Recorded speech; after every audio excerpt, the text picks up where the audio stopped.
Or should I just start from the beginning?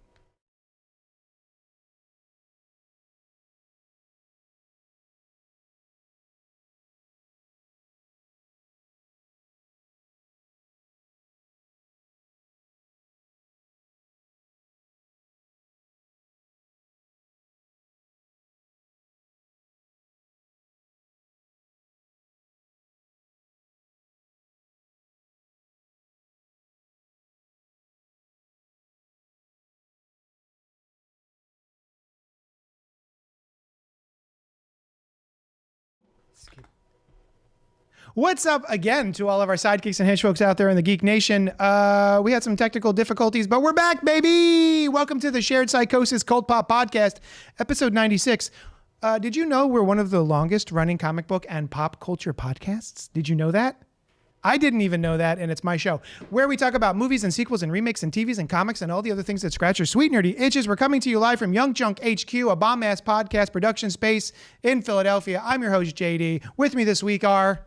Noel. And... Alice. Also in the booth is our trusty producer, Dylan. We love you, Dylan. Tonight we're going to be discussing two flicks, Salem's Lot and Joker Folie. But first, we got letters. We got letters? Oh, we got lots and lots and lots and lots of letters. There's actually two of them. Great. Go. So I'm gonna get to it. Pink Apocalypse says, "Hiya. I wrote a long-winded email that spiraled through my thoughts on the impact of second, third, and fourth wave feminism on cinema, corporate capitalist infiltration, and exploitation of so-called sex positivity. What's this word? Bivariate. What's that mean? Don't ask me questions. What is it? Just keep going.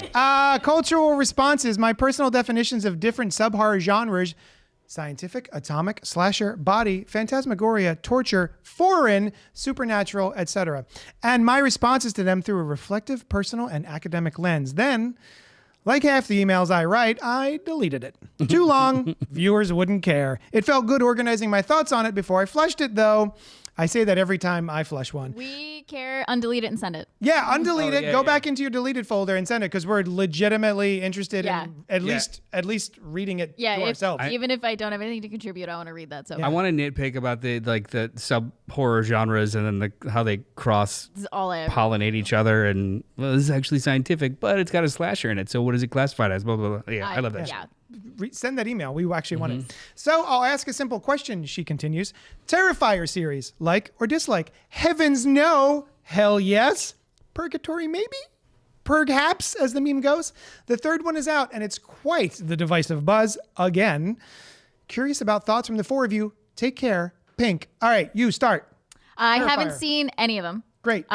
Just because I've heard that they're excessively gory, especially the first one. It has no plot. The second one I've heard it has a little more plot. I'm curious to see them just as a horror fan because I get asked about it a lot. But I avoid it because it's excessively gory. And not that I don't care about excessive gore. I just see it every day in my work, and I don't need to see it if there's no plot. So, anyway, that's a quick summary of what I said before. My experience with the Terrifier is I watched the original movie, All Hallows Eve, where he first makes his appearance, and I didn't make it through it.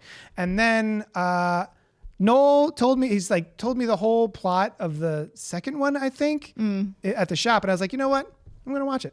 After saying, I have no interest in watching this, I'm never going to watch these, I went home and was like, I'm going to watch this. And I didn't care for it. Again, it's gore for gore's sake, which is fine, but it's not even entertaining or interesting. So there was nothing in it to hook me in. It was just like, the gore is at 12 the whole time.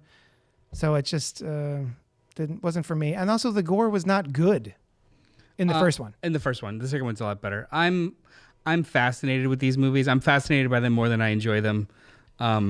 They have a vibe / aesthetic that I think is really fun, but the movies themselves aren't very fun. They feel like trauma movies without the tongue-in-cheek or winks at the camera. So that just makes it kind of subversive, which is also its own feature, but still kind of like, that can only take you so far, and then we're talking about a movie that's 2 hours and 10 minutes long. I'm like, how subversive are we getting? This is just getting like whatever. The first one I thought was dumb, and I was like, okay, I get it. Iconography wise, he's so cool looking. Yeah. Right. The second one I watched about a week ago, and I think I liked it, but not because I enjoyed myself, just because it's such a weird swing of a movie. It's got dream logic. It doesn't make sense. They introduced 500 different plot points that never get resolved, but it's not a boring sit. Oh, okay. It's just not like the first one was kind of boring. Yeah. It's not boring. It's just kind of, it's almost like weirdly meditative. But it also features one of the most cruel sequences I've heard about this. I've ever seen in my life. Yeah. So I'm like, I don't really like it, but I'm just fascinated by it. Okay. So I'm looking forward to seeing the third one, and it's just weird, man. I want to see it. I dislike the first one in such a way that I am amazed that they decided to make more, and then doubly amazed that America seems to love it. Like it is like a cult. It's beyond cult, right? Like it's like the Winnie People the love Pooh these movie, Blood and Honey. Speaking Blood and of, Honey, like all 10 of them. the actor who plays Art the Clown, whose name I do not know, is going to be, I forget if it's actually Mickey Mouse or Steamboat Willie, Yeah. in the like Mickey Mouse verse Winnie the Crossover? Pooh horror movie. Yeah. Steamy Willie. I don't know. Like there's the first one definitely had that kind of like, I can't believe they got this made and all these people are looking at it and it's kind of cool and art looks really nifty. The second one though is, I mean, legitimately a better movie that looks better, plays I think better. I gotta give it a shot. I think I gotta Yeah. watch it and just I'm have some curious. thoughts on it. Yeah. I just kind of respect it more than I enjoy it. So I'm like, it's interesting. Are you actively looking forward to Terrifier 3 in the theater this week? Like, ooh, I'm going to go see that this week. I'm excited. More so than I was for Joker. Yeah. But no, I don't. I'm not like I'm not super excited about cringing at someone getting a chainsaw put up their ass. I don't think that's awesome, but I can disassociate enough to be like, that's kind of impressive how they pulled that off. You know, like what you had mentioned earlier, the idea of like torture porn or gore porn. The terminology I have a problem with, because like pornography is something that it's you're titillated by or you're excited by, not just excessive. It's excessive, but I don't think it's pornography. Okay. Yeah. Like when I say competence porn, I'm turned on by these characters. I'm like excited and titillated by these characters being so good at like this heist or this thing. That's porn. But like there's just a lot of something. That's not porn. I think there's a difference between in context of how it's used. So if you're talking about a movie being competence porn because you have your reaction to it, Yeah. yes. But when a movie is sort of described as torture porn, I don't think that really plays into the audience's individual reaction to that porn that makes it porn. I think it's like the creators are just doing something that's like egregious. Like there's nothing to it other than I mean, just the impetus of the terminology I think is absolutely incorrect then. Because if the point is to like, if the point is gore and I want to do as much gore as humanly possible, that could just be the point. That's excessiveness. If the point is I'm going to turn people on emotionally or not with this gore, then it's pornography. Yeah. Like it's intention and result. Like something that's not supposed to be pornographic can come off as pornographic, and vice versa. But I think people throw like I think Hostel was torture porn in a way, because it was like literally the plot was about people getting off and romanticizing this like torture. I see. I get it. But Saw, I don't think was. But then as the sequels kept going, it did become that. Do you know what I mean? Like I think it's well, I mean, what did Tipper Gore say a million years ago? I don't know how to define it. I just know it when I see it. I know when I see Right, it. Yeah. Yeah. So in the chat, let's see. Christopher Goodnight says, absolutely no desire to watch the Terrifier series, except there's an image of it that looks like the girl from Yellow Jackets that plays Nat, the younger version, and she's got kind of bloody and she's got angel wings, and that makes me kind of curious, but I'm never going to watch it. That's the main star. I forget her name. Sienna. The character's name is Sienna. She's in the second and third one. Oh my god. And Okay. the final girl in the first one is doesn't make it. Speaking of Christopher Goodnight, we have another email. He says, my favorite American Horror Story is Cult. Love Allison Pill, and it just hit right during that toxic time in America's political climate. Thank God that's over. Next is Roanoke, a.k.a. Pilgrim Normal Experience. I just love the meta aspect of it. Followed by Apocalypse. I love that it wrapped up multiple stories from previous seasons, and who doesn't love Billy Lord and Emma Roberts? I did love Apocalypse. The big problem with the series as a whole is he tries to cram too much into each season. Asylum was one of the worst offenders of this, with Nazi experiments, alien abduction, and demon-possessed Santa Clauses on top of a brilliant serial killer storyline. Asylum is my least favorite. I never finished Hotel, the horniest of the series, and I never watched after the summer camp one. Was that 1980? 1980. That's where I stopped too. Yeah, that's the one after Apocalypse. I think it's season 9. Season 8 I've is only Apocalypse. watched season 1, and that was Season 1 is so good until the Connie end. Britton. Yes, because of Connie Britton. She's the one who brought me in. I watched 3 episodes of season 1. Is that and that's all you've watched of American Horror Yeah, I Story? don't care. Yeah, I can get it. It doesn't hold up Does it? nowadays. It does not. Like I tried to rewatch. I remember It's being so like edgy. excited about it when I was younger. Exactly, when I was Yeah, younger. 2011. I was Alice, like- 18-year-old Alice, was stoked about it. Yeah, I've tried noticed- rewatching it. And, Yeah. Yeah, I liked cringe. Coven a lot. I rewatched Coven. I like Coven still. Yeah, you lose me at Dylan McDermott fucking jacking off. Yeah, and that was exciting. Yeah. in like the third. It was just such a weird show, and Ryan Murphy show. I wasn't here for this conversation. I'm so sorry. I wouldn't have been able to contribute anything. Oh, I talked about Grotesquerie. That's where it came up. Yeah. Joker was an okay-ish movie with fantastic acting. I wasn't expecting Redacted to show up and thought that actor did a great job, but I can't see him ever playing Redacted. I have to wonder if the guy at the end was Redacted. He didn't get a name for him in the credits, but I saw that I clocked him during the one scene he showed up in before the very end. I guess it doesn't matter since the movie is getting panned and there won't be a sequel, but I wouldn't hate it if it did. Christopher St. Saucy, good night. The Redacted. redacted pieces were in the other email, and it's fine. You wrote Redacted? No, he did. But okay. it was like a postscript at the bottom of the email of what he meant by the redacted. He's talking about Harvey Dent. Oh, okay. Harvey Dent showed up. Whatever, who cares? Yeah, it's not a big. Yeah. Yeah. And then something else. Yeah. Those were our emails. Thank you so much. Email us at cultpopgo@gmail.com. The next segment of our show is called Hey Cult Poppers, What's Poppin'? And I'm going to ask my friends here what was poppin' for them this week. And I'm going to go to Alice. What was poppin' this week? I watched a movie called Oddity, which is on Shudder and also for purchase on Amazon. Did we talk about? And I Sure. think Hulu. Directed by Damien McCarthy. I've never seen any of his other films before, but I was hearing a lot of buzz about Oddity. And I'm still hearing buzz. yeah. Really good reviews from both the audience and critics. So I watched it with Kosa and I really enjoyed it. It kind of reminded me of I'm a big fan of Oz Perkins films. He did Longlegs, also Black Coat's Daughter, which is one of my favorites.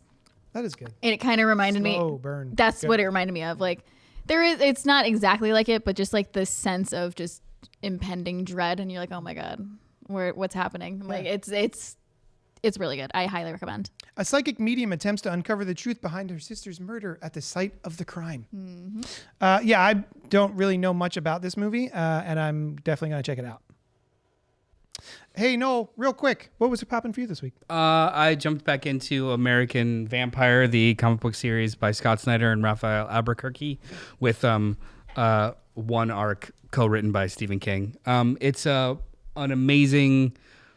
I'm more than halfway through it. That's the first omnibus. I'm on the second one. It's a wonderful modern / not so modern horror story about vampires, but specifically the American vampire, which is a hybrid strain of vampirism that they're able to like function in the daytime. They're a little bit stronger and can only be killed by certain things, and how that kind of fucks up the structure of vampires, especially in Europe. And it's not a probably a statement on American imperialism in so much, but it's an absolutely awesome book that goes back and forward in time. Like it's the main characters are Skinner Sweet, who's a absolute piece of shit that was turned in the Wild West, and then it skips to the 1920s Hollywood and Pearl, and they are the two of them become the only American vampires. And it jumps all through time. Like we get 1950s characters, we get I love 1970s. There is a World War II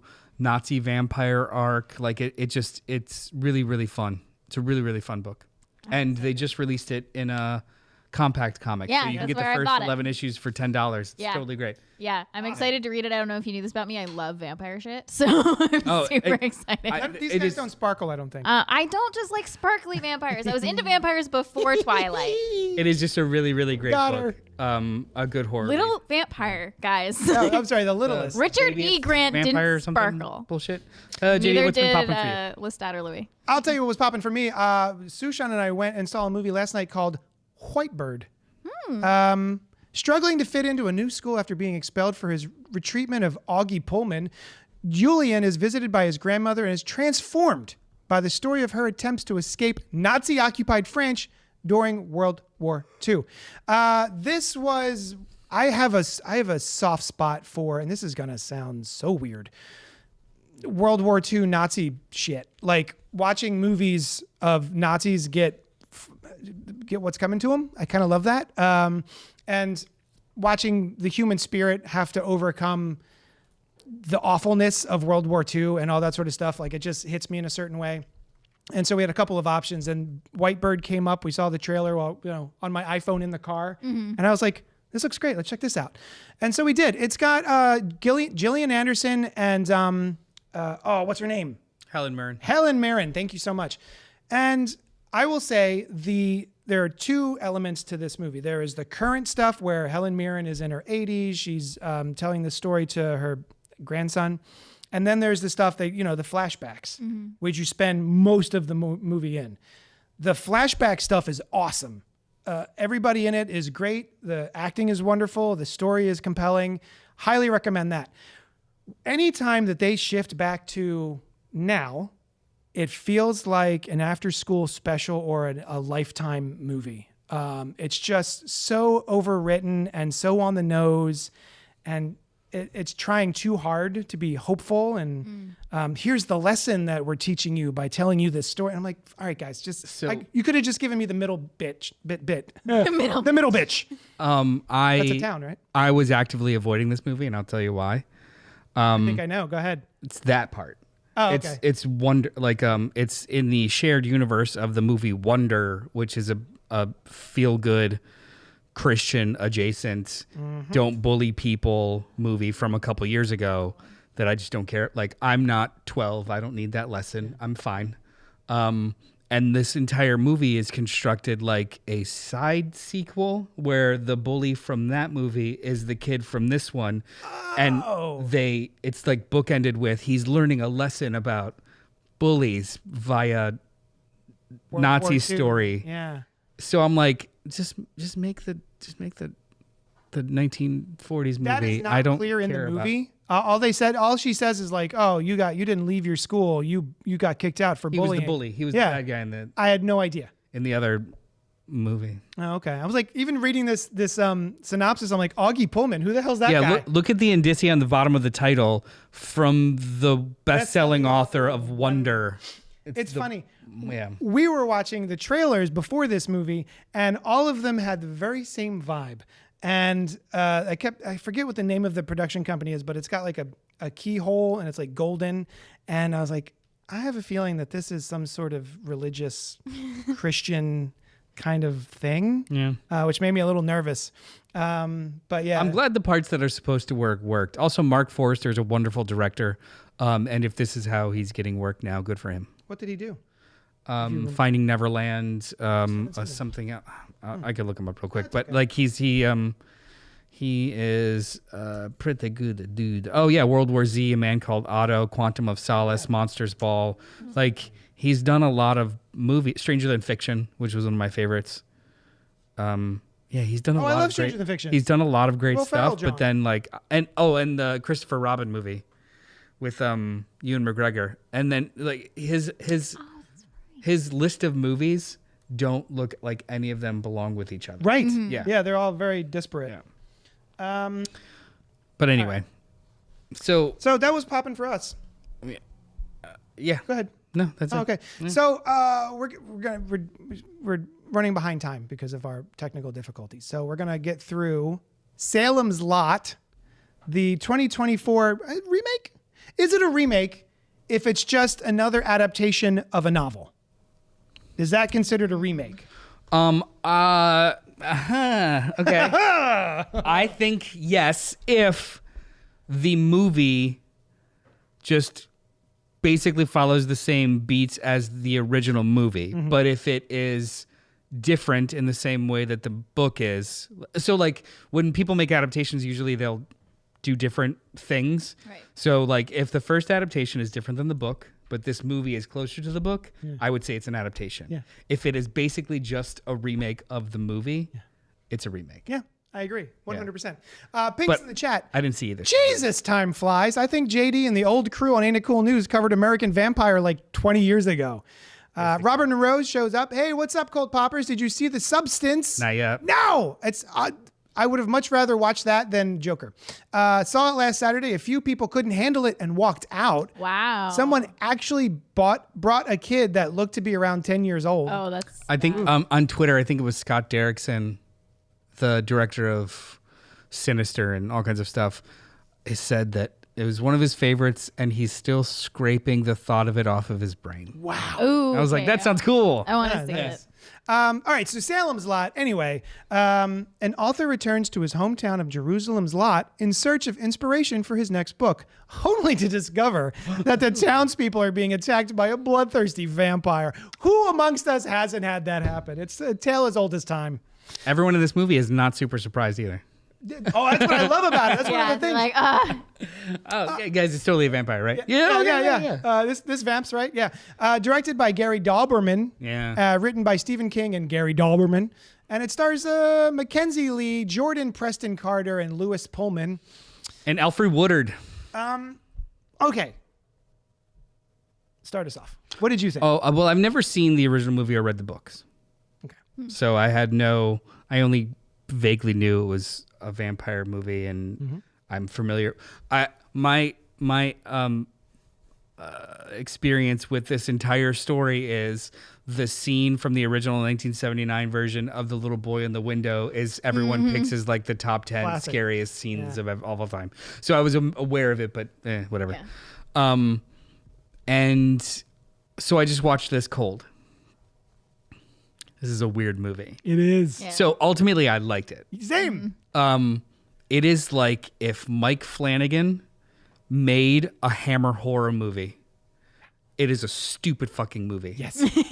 But aesthetically, Oh. it is taken so seriously and it is so competent. I'm like, this is really slick. Yeah. The whole last third of this movie was fucking banger. Yes. Thank So you. good. Yes. So That's good. when I got really I thought you were No. going to hate it. No, I think Yeah. the movie is bad, but it's like a really good bad. Yes. And I read that the first cut of it was 3 hours long. Oh my I'd watch God. that. I think, well, love that's it. just it. Like, I bet it was 10 times better when people were able to have conversations Yeah. about, like, is it a vampire? I don't know. In this 1 hour and 45-minute version, it's just like a, Vampire. Yeah. Yes. let's go, Yeah. let's go, Yeah. let's go, let's go. The doctor just believes. Yeah. The Right. teacher just knows. Like, it. That's one of the things that I love this movie. When it first starts, I was like, oh, I don't know. This dialogue is kind of stilted and Same. weird. And like what's the vampire's name? Barlow. Barlow's servant. I'm like, I hate this guy's dialogue and I don't like Oh, that the guy's actor. name is Stryker. Striker And Barlow. Barlow's Barlow's the the- actual vampire. Barlow's the vampire. Barlow is the vampire. Striker's the guy at Yes. the shop. Yeah. So anytime Straker opened his mouth, I was like, shut up. This Guy from Game of Thrones. Yes. Who is it? Yeah. Yeah. But then just as it went on, I started to get pulled in by and impressed by so many of the shots. The cinematography of this movie is Gary Dauberman cooked. fantastic. Fucking cooked. It is way better than a movie of this caliber should have. I was flabbergasted by some of the shots. I'm looking at one of them now. That's Awesome. one of my favorite shots in the That movie. entire sequence is phenomenal. Brilliant. The kids walking through the woods. I won't you see spoil their it. In figures. silhouettes. Yeah. so good. There's so much to love about this movie. Yeah. I am Yeah. so. And then it gets so dumb at the end that I was like, yes. I don't want to spoil it. We'll get into spoilers. Not dumb, brilliant. The whole third act climax set piece, So fun. fucking brilliant. God damn it, Coach. Absolutely brilliant.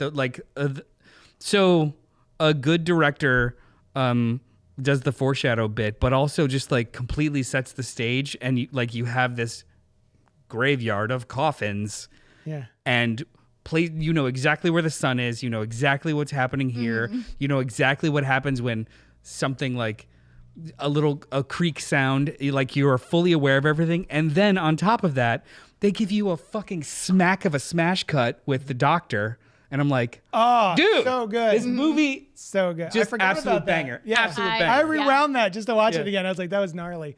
What'd you think? I really, really enjoyed it. I read the book a long time ago to the point where I need to revisit it. But there's also a slight connection with one of my favorite Stephen King books, Dr. Sleep. Oh. The creatures in that have a connection to Salem's Lot, and they reference it in it. Oh, the True Knot Yeah. from Dr. Sleep? Yeah. Oh, no shit. Yeah. Oh, that's cool. They mention like staying in Salem's Lot with their like kinfolk. What? Yeah. I do not remember Yep. that. It's like types of vampires, Yep. flavors of vampires, right? Yeah, Yep. yeah. And That's pretty I've cool. read Dr. Sleep multiple times. It's so one of my good. favorites. Mike Flanagan directed the movie. Oh, it's. I mean, but- so we have been flirting with the idea of doing a tiered list or a bracketed list of Stephen King film adaptations. Doctor Sleep would be very high for On me. my list, yeah. Shocking. See, Incredibly high I need for to me. revisit it because I watched it fresh after reading the book, and I need to revisit it as its own adaptation. Watch the director's cut. Yeah. 10 times better. Yeah.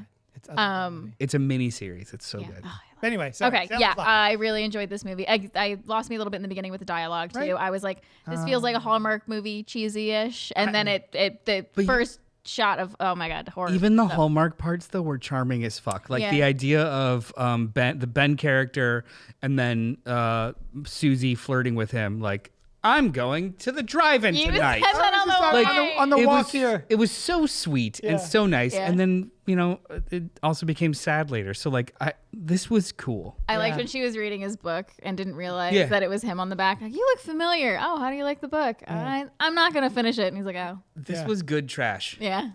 Yeah, this Good was trash. this was great trash. 100%. I'm so glad you guys liked it. Should we get into spoilers real quick? I would really love to get into spoilers. Yeah. Spoilers for the new Christine, yes, Salem. sorry. Christine is a fucking classic. Is Pink. that a Stephen King classic or a John Carpenter classic? Because I Yes. think it would not be as good without John Carpenter. That's true. Pink says, I adore Christine. It legit holds up. 100%, Pink. Yeah. So, spoilers for the 2024 Salem's Lot starting now. The fucking car, like at the end when they get to the drive-in, and those aren't, what is it? They're not cars, they're coffins. I was like, loved it. fucking. I and then- called it and I loved it. I just Well, as soon as they introduced it early on, I've done that at drive-ins where you hide in the back seat. So they introduced it early on. I was like, that's adorable little piece of ephemera. Spring and then break. as soon as they do the thing where you guys notice there's no cars, I was like, we're going back to the Yeah. fucking I didn't drive-in. get it. We're going to the drive-in. I didn't get it. And the idea of I knew- all the that's what I said cars too. I was like, they're gonna all be spread out, I'm just like, that is a series of coffins. Those are all fucking coffins. This is amazing. Yeah. I loved it. And then the way that you were talking about the sun, and the sun is slowly creeping down behind the screen at the drive-through, and then of course these vampires, ambient light doesn't hurt them, so if they're in the shadow, it's Shades. fine. Yeah. And then the way they dealt with that, with the kid driving through and knocking it down, and Also- everyone exploding at once, This movie is so gnarly. I don't want to say cruel because that's like a bad thing. No one is safe in this movie. Yeah. no, At all. no. So by the end of it, I'm like, I don't know what's gonna I Yeah. think we can all lose. We can all lose. Yeah. But the way that Gary Dauberman, the director, who previously was more so a writer, I think he's only done one other movie. He wrote It, the Annabelle movies, a lot of atmospheric horror. Yeah. But he staged action so fucking well. Like that sequence is, you've got 4 threats that are like shuffled amongst each other, and the way that he balances them was just so good. And then you've got like the sequences that are just artistically perfect with, they get thrown into the box office / projection booth, and we're seeing it. shot. Yeah.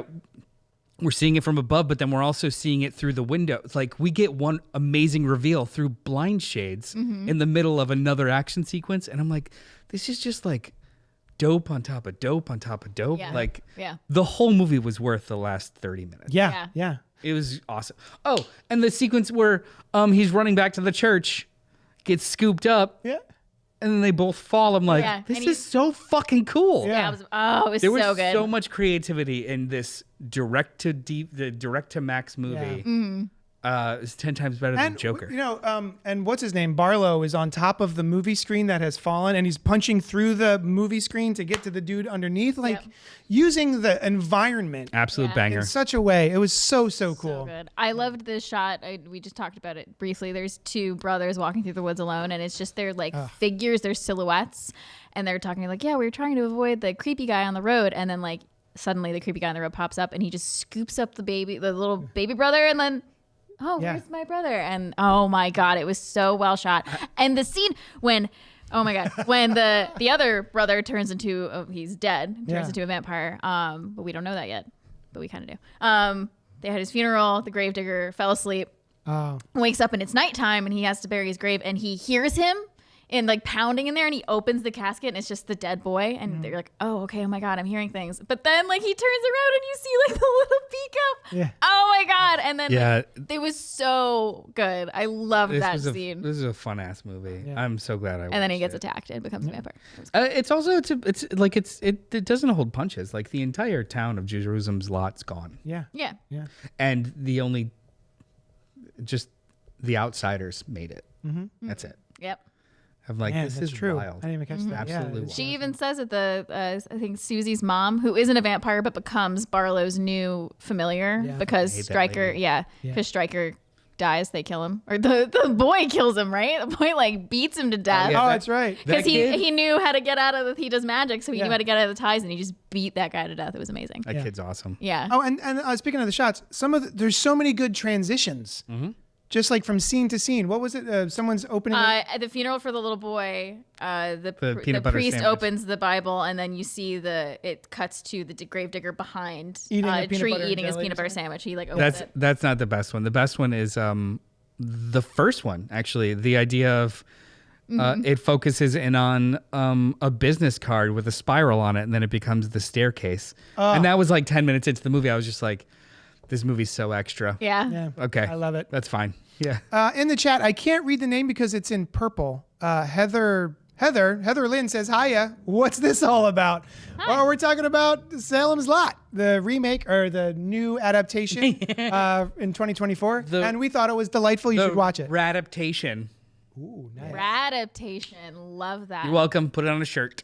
And Costa says, love that scene. The child levitates out of the top of the shot. Yes, we Yep. had to rewind because I missed it. So I saw him peek out, and then it cuts, back, and you see his feet levitating to the top before he jumps down and attacks. And Costa's like, "Did you see that?" And I didn't. So we There's- And rewound. they did that a lot with like the dark, and then all you see is like the little Oh, I love that, the eyes. beady eyes Yeah. in the dark. I love that. It's a damn So good movie. Yeah, I am shocked at how good this was, Yeah. or at least how fun it was. I was a lot of fun. I would have absolutely seen this in theaters. Yeah. Tack 20 minutes on it and let's go see it in theaters. Yeah. Would have been great. Speaking of seeing things in theaters, let's move on to our main review. Joker Folie à Deux, rated R. I'll tell you what the internet says about this movie. Struggling with his dual identity, failed comedian Arthur Fleck meets the love of his life, Harley Quinn, while incarcerated at Arkham State Hospital. Directed by Todd Phillips, written by Scott Silver, Todd Phillips, and Bob Kane. No, it wasn't. No, it's not. I'm going to get your name out of my mouth, Bob Kane. Joaquin Phoenix, Lady Gaga, Brendan Gleeson. Always a delight to see that dude show up. We all saw this together. And that Yeah. was the best part. Aw, friendship. Do I own a comic book shop? Trauma Yes, I bonding. do. It's called Johnny Destructo's Hero Complex at 4327 Main Street, Philadelphia, PA. Go ahead. Joker. Okay, so Well, did you like Joker? no. Okay. Did you like Joker?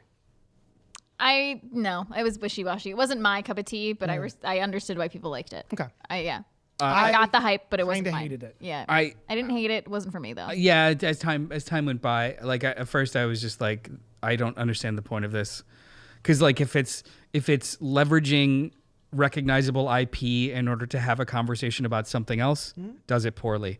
If it's just having a conversation about something else, agnostic of the IP, does it poorly. Like the first one, it was like a lot of half-assed. I remember the gravitas. A lot of people were like, "Oh, it really deals with mental health." Just saying the words "mental health" in a movie doesn't mean you're dealing with it. Yeah. It had a bunch of things in the, like a bunch of like boxes ticked with no real cohesive narrative tissue between them to make it an experience. It was just like a checklist of things that are popular. You know what I like? King of Comedy and Fight Club. Yeah, those are all better movies. And Falling Down. It's just, yeah. Anyway. So the first one I didn't really get pulled for. But when I heard that this one was a musical and Lady Gaga and it was an exploration of blah, blah, blah, I was like, okay, could be interesting. There's a shot in the trailers, and I think we used it for the thumbnail. The thumbnail, yeah. Of the character of Arthur Fleck in the prison yard, pouring rain, and the character has an affectation where when he's nervous, he compulsively laughs. So that's like the Joker laugh. That is one of the things that I think it brings to the Joker mythos that I was like, that's actually pretty good.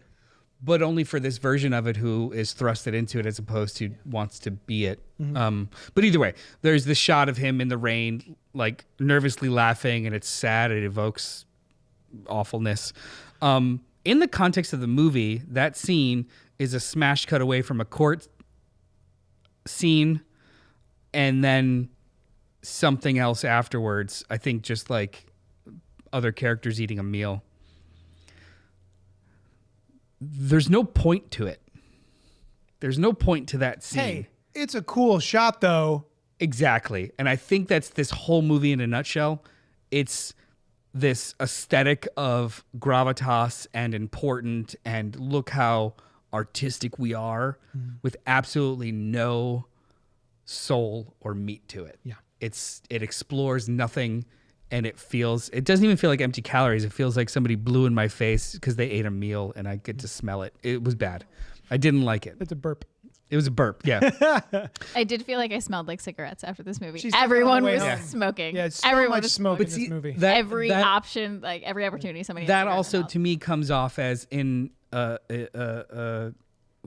not inorganic, but like it's fake. Yeah. That also comes off as fake because it's like, guys, it's the 70s, 80s. We're all smoking. Let's smoke a lot.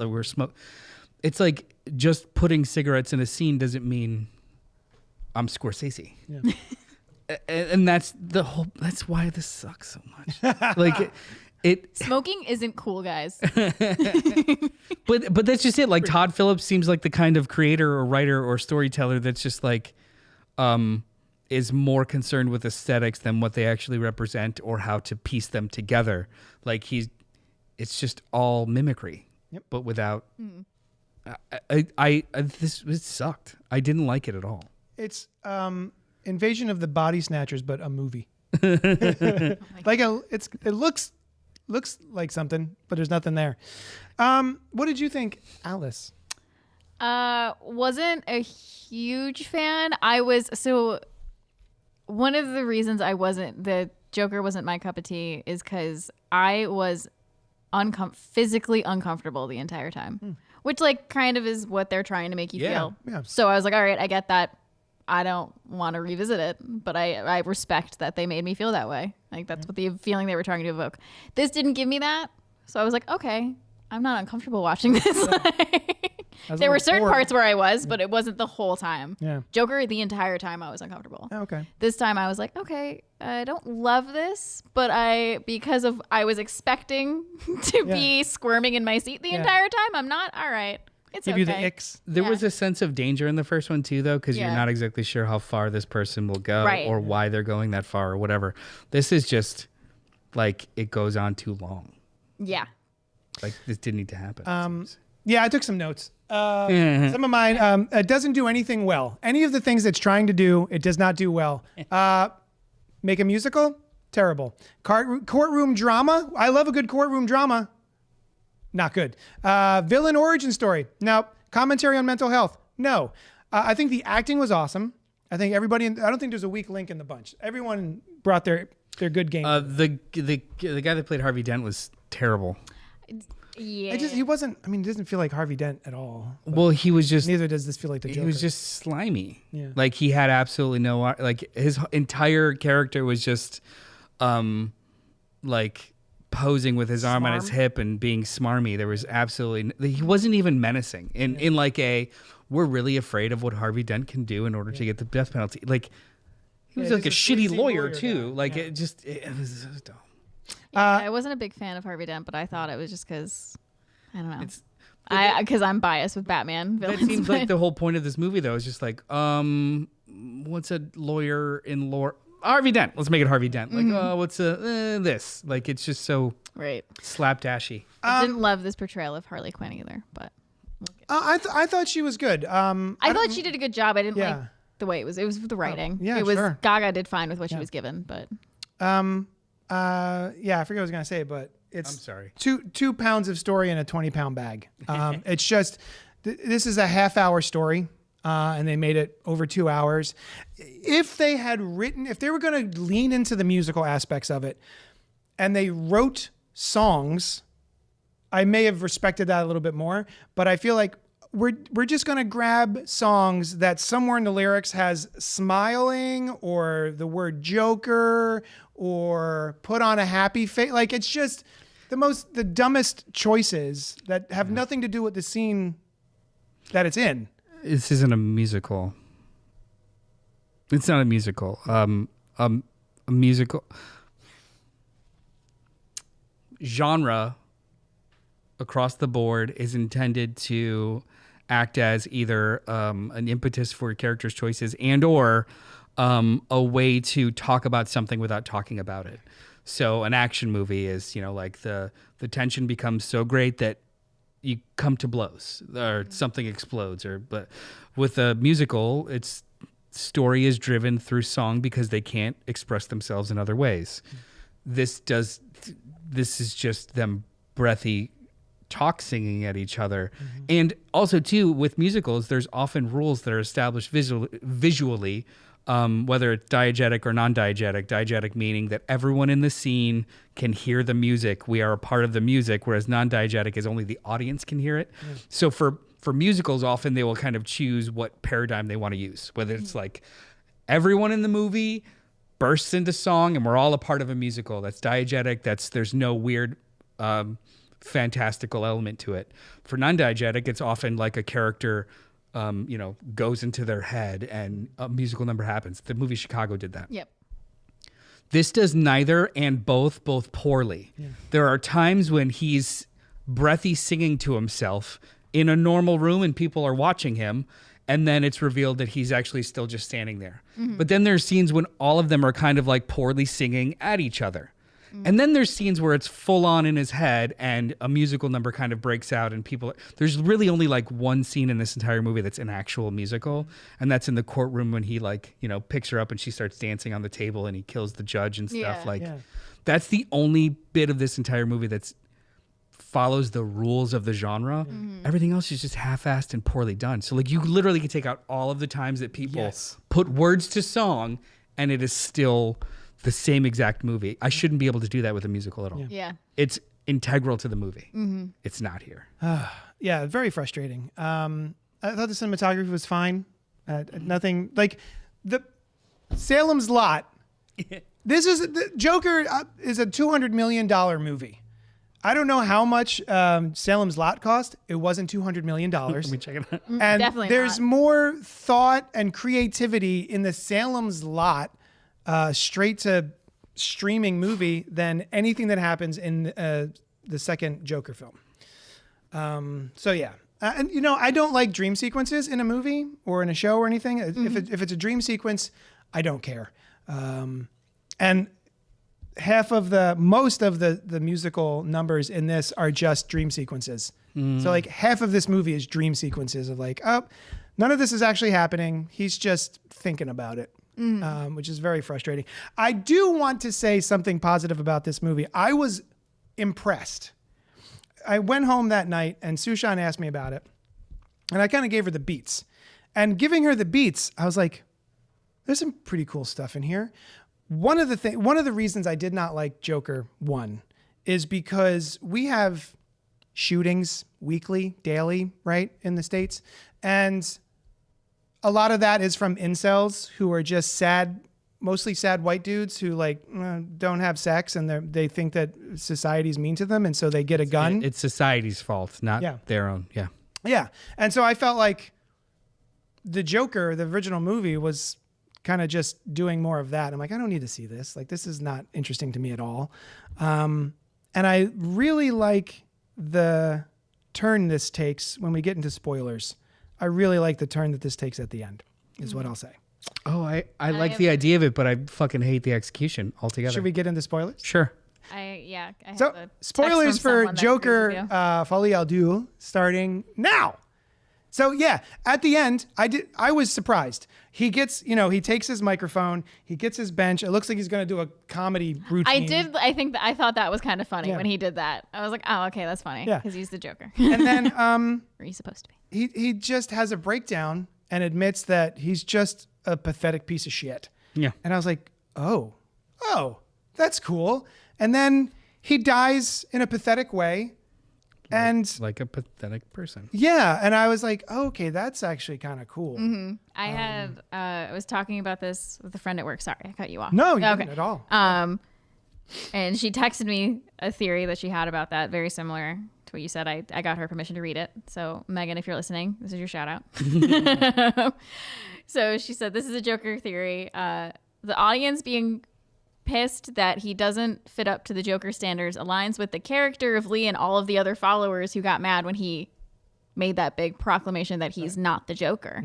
And so the point is, like, be who you truly are, and he isn't the Joker. And, like, we put him on the pedestal of thinking he should be the real Joker, and he's not. And she's like, I can see that, but they needed more action or something cool to happen to keep people entertained and less cuts to weird singing. Yeah.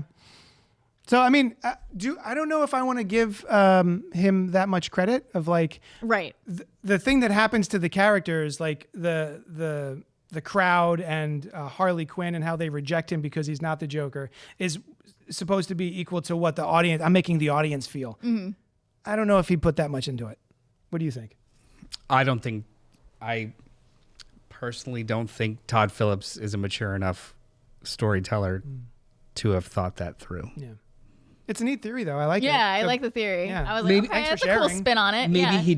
he did hate the reception and responded to it, but this isn't like an issue of 3D chess where this was the intention the whole time. Even in his original script of the first one, the scene at the end of him putting the blood on his face is now he has officially become the Joker. It's not like but really, the Joker is the friends we made along the way. Joker is.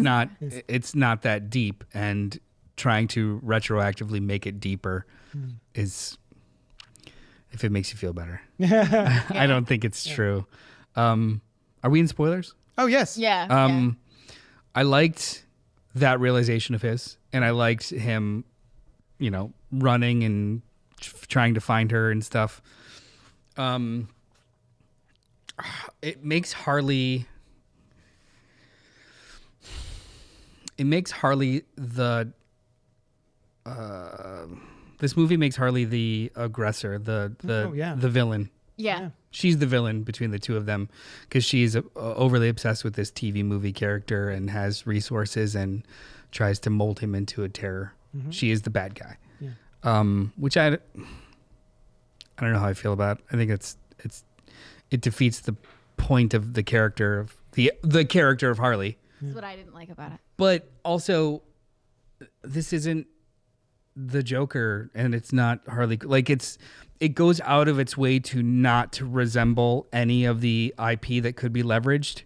So I mean, it feels divorced of any of that. So when they do the ending of him getting killed, and fade away, and we see somebody like his killer slashing their face to do the Heath Ledger shot. stuff. Talking about the cinematography, I love that shot. That was really well done. But go on. I think the scene was fucking garbage, and I think I hate it. The fact that The way the shot was set up, I liked. sure, yeah, sure, the in shadow or in blurriness behind. What about it did you hate? That scene? It's this idea of like I don't want to use anything from the established IP to leverage for my story, but I'm going to do this and make you think it's an allusion to something else. It's like you can't have your cake and eat it too. It's just throwing all of these things like member berries at people without actually having any kind of intention or meat to it. If the whole movie was about, again, the Joker is the friends we made along the way, and it's just like evil that passes or whatever. I'm sorry, you can't do that in the last 30 seconds of your movie and say that that's the whole point when it wasn't introduced or thought through for the other 4.5 fucking hours I spent on time with you. I think the landing wasn't stuck at all. Yeah, I didn't like it at all. Yeah. It pisses me off more than I think about it. Yeah, I don't think any of us like. Yeah. I crawl up the walls with it. Crawl up the wall angrily. Yeah. I was really looking forward to going to the movies with you guys. Yeah. But every time I would remember what we were going to see, I'd be like, oh, okay. And I got to say, the walk home felt a little somber. It was like, it was just like, oh, we're all just kind of like bummed that the movie wasn't good. I don't get to go to the movies as much as I want to, and I get a little annoyed when it's this bad. Yeah, for sure. Would you think there were any redeeming qualities or anything you liked at all? Or just like I think a lot of the technical aspects are very impressive, but they weren't employed in any kind of way that told a story that I think had any redeeming qualities. Yeah. So I mean, that's like, hey, the paint color of this house is awesome, but the house is broken. Yeah. I don't think that there's anything redeeming. Okay. I think it's a bit of a waste of time. Christopher Goodnight says, I hate that the trailers and description had to lie to you to make you think she was a patient, which pissed me off when she had just checked herself in so she could meet him. Well, I think that's a reveal, right? So I think that is part of the story is like she tells the audience and the Joker that she is an inmate there. Yeah. And so it's a reveal that she's been lying to him. Yeah, that's a plot point. That's not hidden. If anything, like they didn't even hide the fact that it's a musical in the No. Yeah. They were pushing it hard because it was Lady Gaga. That it was musical. Yeah, that they were singing in it. Pink Apocalypse says, mimicry of actual creative genius sums up J.J. Abrams' entire career. You know what? I'll defend J.J. Abrams because he at least knows how to tell a story, even though it's not his story.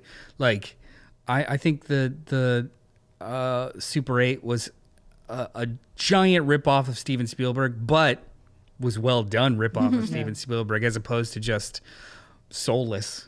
I think the same. I liked The Force Awakens. I like ripoff of Star Wars, but not soulless. I loved the Star Trek reboot, the first one and the third one. So I don't think he's this like if we were Todd Phillips versus J.J. Abrams, there's absolutely no contest as to who I think is the more talented storyteller at all in any way, shape, or form. What a bummer. Hey, Dylan, did you see Joker? I did not. Okay, cool. The first one? Have we convinced you to go? I've seen the first He's buying one. tickets right now. I've seen the first one. What'd you think of the first one? It was all right. Yeah, but then like I don't know, like it was sort of one of those things where it's like how it like catered to incels sort of made me like kind of it gave me a little bit of the ick. Yeah. Like it felt like a lot of guys were like, "Oh, finally, They get it. yeah." I feel seen. Like It's the my same people who movie. think that Tyler Durden's a good guy in Fight Club. Yes. Yes, It's we talked about this. You're They missing. don't the get point. it. You're missing the point. Yeah. Yeah, that's another one on the list of movies that's a red flag. Like, okay, you liked the Joker? Why? Yeah. Explain it to me. Let's see So- if you got the point of it. well, I was gonna say with Fight Club, it's a red flag or a green flag. Oh, yeah, this one's just in equal measure. Yeah, okay, With this the is Joker, true. it's You're just true. like, You're hey, you're what's right. your favorite movie of the last 10 years? Fucking Todd Phillips' Joker was transcendental. I hate Like, that you called it deuces. Todd Phillips. Walk Joker. out. Like, I understand it is, but I was like cringe when you're like Todd Phillips Joker. Yeah. Yeah. You know, Todd Phillips of the Hangover trilogy Yeah. and fucking Road Trip? I actually like Road Trip. No, wait, he didn't do Road Trip. He did didn't he? Old School. Oh, I liked Old School. I like that one. Let me see.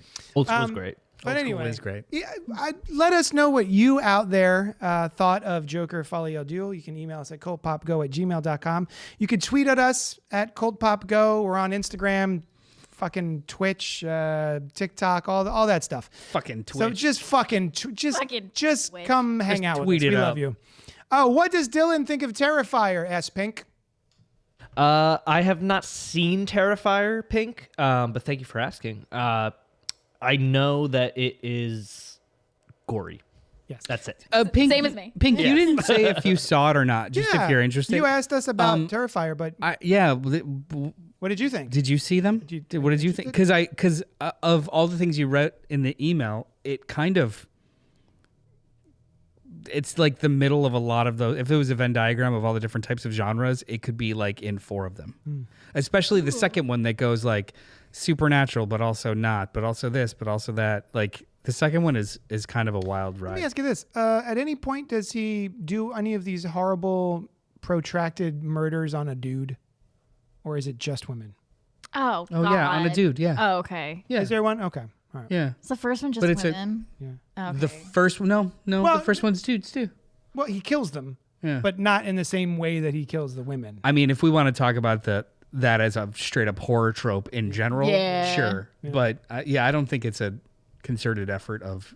Is that Art why the the scene clown. in the third one is making such a splash with the chainsaw? I don't know. Because it's a dude. Yeah, up the butthole. Oh, yes, she saw it. Horror should horrify, she says.